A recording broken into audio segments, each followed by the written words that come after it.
Baghdad, 121 CE. The scent of ink, papyrus, and the dry Mesopotamian air fills a small sunlit room. Here, under house arrest by the mercurial Caliph al-Hakim, a scholar named Abu Ali al-Hassan ibn al-Haytham puts the final, deliberate strokes on a manuscript that will re-architect human thought. This is no mere collection of observations. This is the culmination of a decade of relentless, systematic inquiry.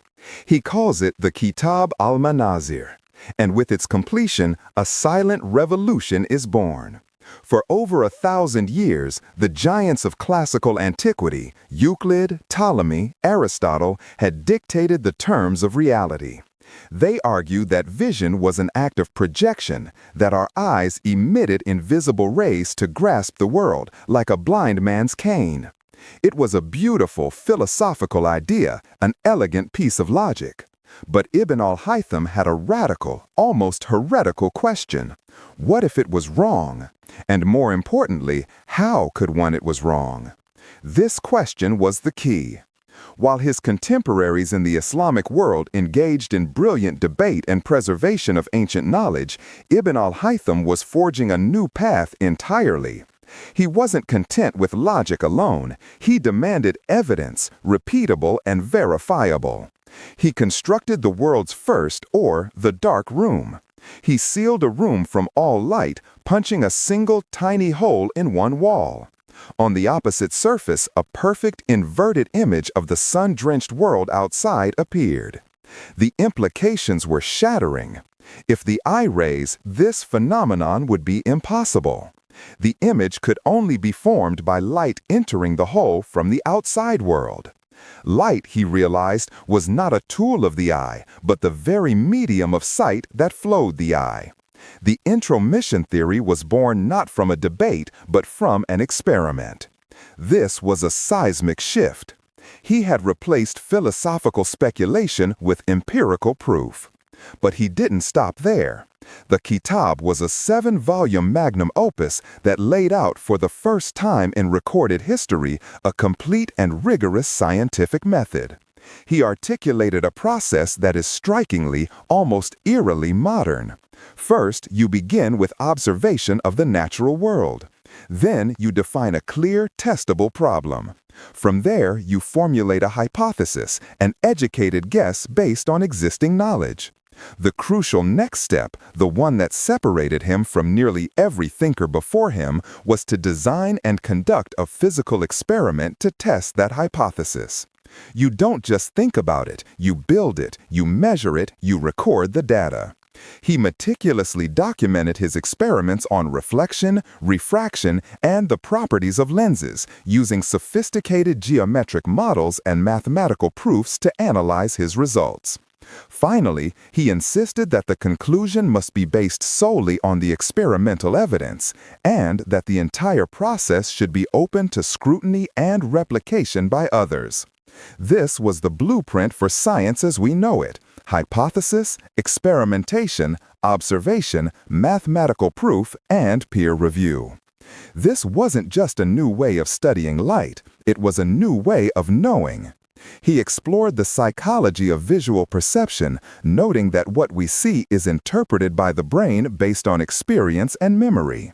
He studied atmospheric refraction, correctly calculating the height of the atmosphere with astonishing accuracy. He understood that light traveled in straight lines and that it was composed of particles, a concept that would not be fully revisited until Newton 6 centuries later. In the bustling intellectual centers of Baghdad, Cairo, and Cordoba, his work was recognized for what it was: a monumental achievement. Scholars studied it, debated it, and built upon it. But far to the west, in a Europe just beginning to emerge from a period of intellectual fragmentation, scientific discourse was still overwhelmingly deferential to the ancient Greeks. The idea of physically challenging the word of Aristotle was almost unthinkable. The continent was centuries away from being ready for a system of thought so reliant on individual skepticism and empirical validation. Ibn al-Haytham had written the foundational code for modern science, but the hardware to run it barely existed in the West. His ideas would eventually find their way there, trickling in through translations, but the journey would be long and perilous. And as his knowledge was absorbed, a strange and troubling process of erasure began. Why did the name of the man who literally invented the scientific method vanish from the very history he shaped?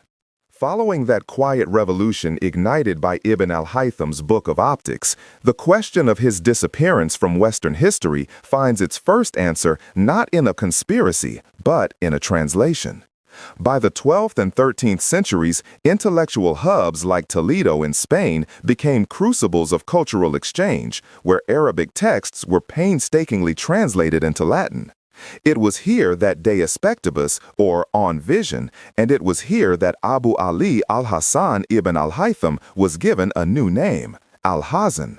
This act of Latinization, seemingly innocent, was the first crucial step in his erasure. It stripped him of his cultural and historical identity, transforming a specific Arab polymath from Basra into a generic, almost classical-sounding authority, easier for European scholars to digest and place within their own lineage of thought. The name Al-Hazan carried none of the context of the vibrant Islamic Golden Age that had produced him. It was a name untethered from its roots. This translated work, now under a new name, spread like wildfire through the nascent universities of Europe. The evidence of its impact is not subtle, it is overwhelming and explicitly documented. Take Roger Bacon, the 13th century Franciscan friar, often celebrated in the West as a pioneer of experimental science. Bacon's own work, the De Spectibus, is a direct testament to Al-Hazan's towering influence.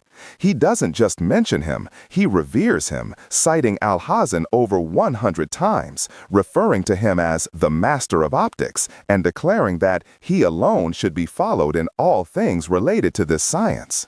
Bacon replicated Al-Hazan's experiments on lenses, mirrors, and the anatomy of the eye, using his predecessor's work as the bedrock for his own. The archival records from medieval universities across Europe tell the same story. From Paris to Oxford, his theories were taught, his intricate diagrams of light's behavior were meticulously copied by scribes, and his conclusions became the undisputed foundation of optical science for the next 400 years. Figures like the Polish scholar Witello and the English Archbishop John Peckham wrote their own influential treatises on optics that were, by modern academic standards, little more than detailed commentaries and reorganizations of Al-Hazan's De Spectibus. The debt was open, acknowledged, and absolute. So, if his influence was so profound and so well documented, how did he become a footnote?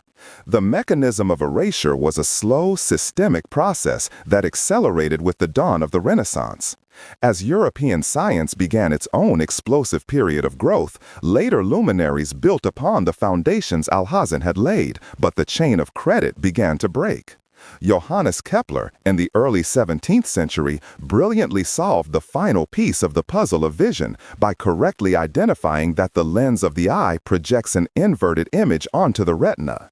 It was a monumental discovery, but one that was only possible because he stood directly on Al-Hazan's shoulders. He accepted Al-Hazan's intronition theory, his model of the eye as an optical instrument, and his ray theory of light.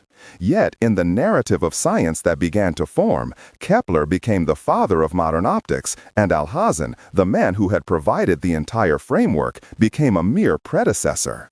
This was the second step of the erasure, absorption. His foundational ideas were so completely integrated into the body of Western science that they ceased to be seen as an external contribution and were instead treated as an inherent part of the European intellectual tradition. This process culminated in the third and final step, the deliberate re-narration of history. The European Renaissance and the subsequent Enlightenment were built on a powerful, self-aggrandizing myth, the idea of a direct inheritance from the glory of Greece and Rome. In this telling, history was a simple three-act play, a brilliant classical antiquity, followed by a 1,000-year dark age of ignorance and superstition, which was finally overcome by a glorious European rebirth of knowledge. The Islamic Golden Age, a period of breathtaking scientific, mathematical, and cultural advancement that served as the critical bridge and an engine of innovation, simply didn't fit this Eurocentric narrative. It was an inconvenient truth, acknowledging that the scientific method itself was formalized not in Renaissance Florence or Enlightenment London, but in 11th century Baghdad would have shattered the entire story. And so, history was written with him left out. Was this a simple oversight, a collective amnesia brought on by the passage of time? Or was it a deliberate act of cultural appropriation, a rewriting of the past to center Europe as the sole protagonist in the story of human progress? Building on those echoes of unacknowledged influence, the answer to that question becomes chillingly clear. It wasn't a simple oversight, it was the construction of a new historical reality, a systemic recentering of knowledge that served a specific Eurocentric worldview. But history, however deeply buried, leaves a paper trail.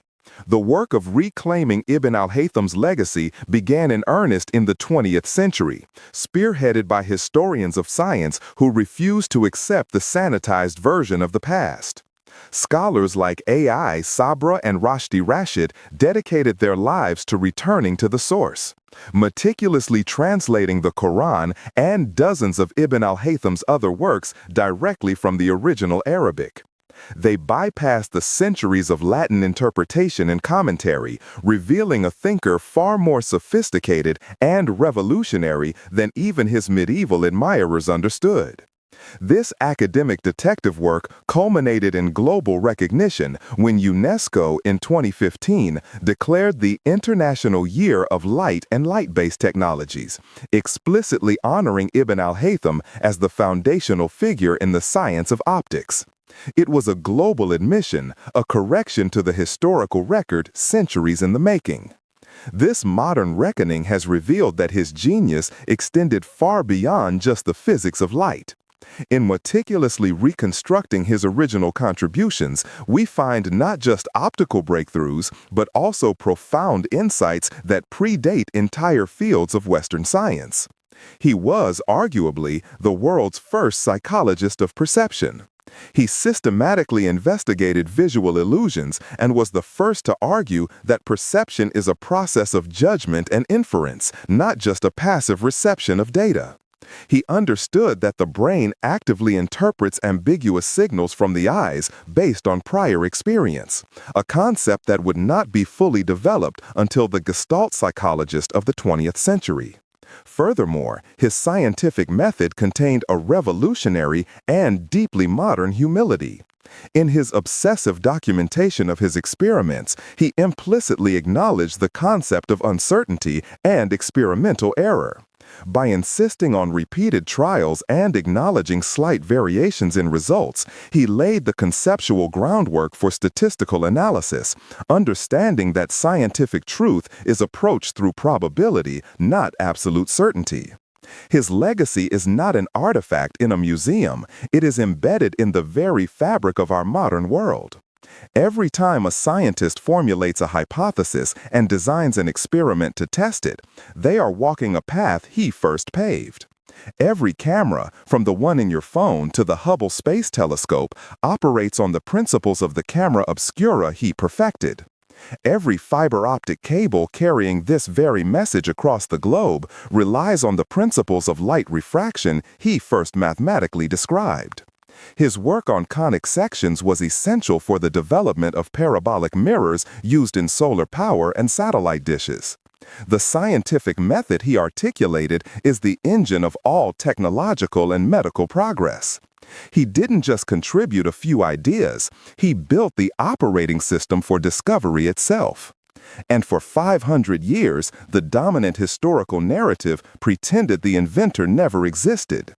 The story of Ibn al-Haytham is a stark and powerful case study in what modern philosophers call epistemic injustice, the systematic devaluing and erasure of knowledge from non-Western or marginalized cultures. His erasure was not an accident. It was a feature of a world order that needed to believe that modernity was a uniquely European invention. It forces us to ask a deeply uncomfortable question. If a figure this monumental, this foundational, could be so thoroughly written out of the story, who else have we forgotten? How many other foundational thinkers from the Islamic world, from India, from China, from indigenous traditions remain hidden in plain sight? Their brilliance obscured by a history that chose to remember only a select few. This isn't just about giving credit where it's due. It's about understanding that our entire story of human progress is incomplete and dangerously so. What does it mean for our future if we continue to build on stolen, unacknowledged foundations? Correcting the record isn't just about the past. It's about building a more honest and therefore more innovative future.